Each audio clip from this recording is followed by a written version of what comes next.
Okay, good morning. Mag-unboxing tayo ngayon ng ating in-order sa online na solar light panel. So, dumating na siya kahapon at narito nga siya. Buy one, take one. So, Wow! napakamura na siya kaya inabil na natin ito. Ayan. Okay, panoorin natin ang video pagkatapos itong ating intro.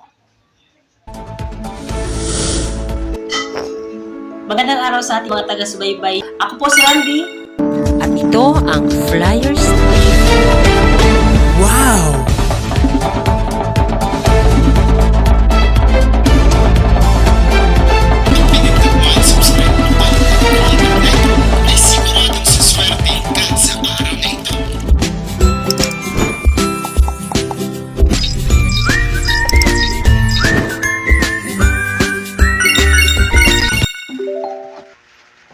So, yung solar light na ito, may kasama na siya na ito yung ilaw, then yung solar panel.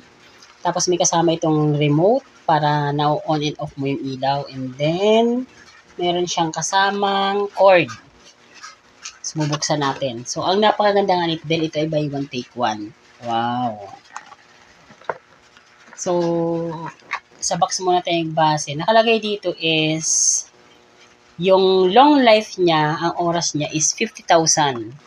So, 50,000 hours yung lifespan nito na LED o itong ilaw. So, ibig sabihin, kung i-compute mo ito, i-compute natin. 50,000 divide 24 hours. Kung 24 hours isang araw mo siyang gagamitin, walang patayan. Halos magkakalculate siya ng 2,083 days divide 365. So, abutin siya ng 5 taon bago siya mapundi or bago siya mamatay or masira or bago siya hindi na magamit. So, ganun katagal ang lifespan niya. So, tipid ka talaga. Hindi ka bibili within 5 years. Gumagana ang bumbilya niya. Kaya lang, syempre, ang maintenance dito na solar panel, dapat marunong tayo. Kasi, pag hindi rin siya gagana na maayos. So, sa pag-maintain nito, i-discuss natin ang separate na video. So, ito muna tayo, unboxing muna tayo dahil dumating na nga yung dalawang order natin. Buy one, take one na solar panel or solar light. Wow! So, malay makabili pa tayo sa mga susunod para lahat ng ating ilaw ay pura solar para tipid sa kuryente. Dahil sa panahon ngayon, ang mamahal na ng mga bilihin, ang mamahal na mga bayarin. So, ito yung laman niya. Yung laman ng isang box. Tingnan natin. Okay. So, narito yung mga tornilyo. Para saan itong tornilyo? Siyempre, para ikabit mo yung ilaw sa kayong solar panel. Ito yung tawag nito yung pang-mount niya dun sa solar panel para siya ay nakaangat. Tapos kailangan hanapan mo siya ng yung maka-absorb ng sunlight. May manual siyang kasama syempre. Paano mo siya gagamitin. And then, ito yung sabi ko yung remote. May remote siya na kasama para pag pinindot mo, iilaw siya. Tetesting natin mamaya. And then, ito na nga siya mga ka-flyers ang hinihintay natin. Ito yung ilaw. So, ito yung cord. So, may ilaw siya. Ito yung pinaka-ilaw niya. Maganda. Okay. Sana matibay nga. 60 watts. So, isipin mo, 60 watts ang liwanag niya. Kung ikakabit mo ito sa kuryente, magkano yun? Babayaran mo buwan-buwan. 60 watts ang usage niya. Diba? And then, ito yung wire na nakakita sa ating solar panel. Ito yung solar panel. So, dapat ingatang maigi, baka ito yung ikinakabit doon sa mountain natin. So, kabit mo siya para pag nilagay mo doon sa bubong o kung saan nilagay, nakapwesto siya kung saan nakaharap ang araw. Ayan. So, ito siya. Okay, wala na.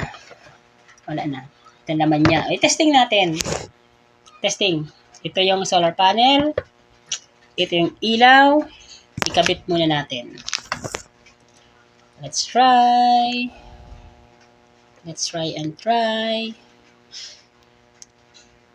So, kung kayo ay nagtitipid sa kuryente, lalo sa ilaw, magandang bumili din kayo nito. Pagkano? 1.5 lang itong dalawa. Pero kung bibili ka ng isa, nasa 1,000 din mahigit ang isa. Nakasale siya ng 1.5, kaya okay na yun. Tipid na tayo doon. Okay, i-connect na natin ito dito. Titignan natin kung iilaw siya. Okay, ito na siya. So, ipapasok mo lang ito doon.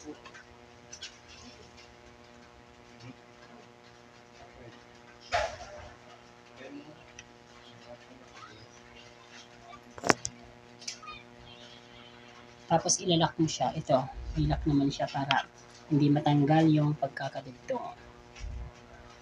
Yan, very good. So, na-connect na natin. Naka-connect na yung bumbilya sa yung panel. Ayan o. Okay, connected na yung mga wire. Ngayon, anong gamit? May kasama pala itong battery nandun sa loob. Ninagay ko na. Okay, so, ito yung remote. Anong gagawin? I-on lang natin. Tingnan natin kung gagana. Oh, gumana. Yan na, nag-ilaw na siya. Wow. I-off natin. Off. Ayun, off. Tingnan natin mas maliwanag. Ayan. Off. May automatic din yan. Oh. Ang galing. Very good.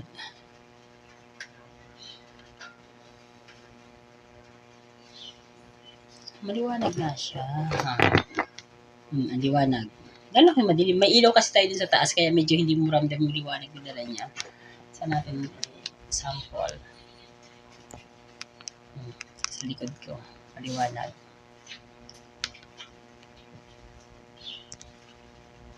Wow, ang galing. So, ito po yung ating solar lamp para sa loob ng tahanan. So, ikakabit natin ito ngayon. Problema din paano akit sa bubong para ikabit yung solar panel. So, ayan. So, kung gusto niyo mag-order, magtanong lang kayo dyan, mag-comment kayo below ng video na ito. Pero ang sabi ko sa iyo talagang sulit. Sulit. Kasi buy one take one siya 1.5. So, ang bill mo sa kuryente magkano? Ito 5 years siya natatakbo. Malay mo, sumobra pa. Kasi ang computation natin is 24 hours. Kung hindi naman siya, gabi mo lang gagamitin. Wow. Wow. Ayan. Okay, itry natin yung dalawa nating di ba buy one take one? Tingnan natin kung pares gagana. Naikabit naman natin siya. Tingnan natin kung gagana siya parehas. Ito yung dalawa niya. Dalawa. Ito yung ating remote. Pwede siya gamitin sa dalawa naman eh. Ayun, gumana parehas. Okay. So, kung gusto niyo mag-order, 1.5 lang yan. Message niyo lang ako or comment kayo yan sa baba. Hello ka-flyers! Maraming salamat sa inyong pag-subscribe sa ating YouTube channel. What's this Bermans? Our surprises for you.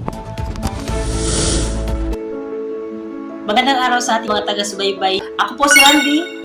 At ito ang Flyers Station.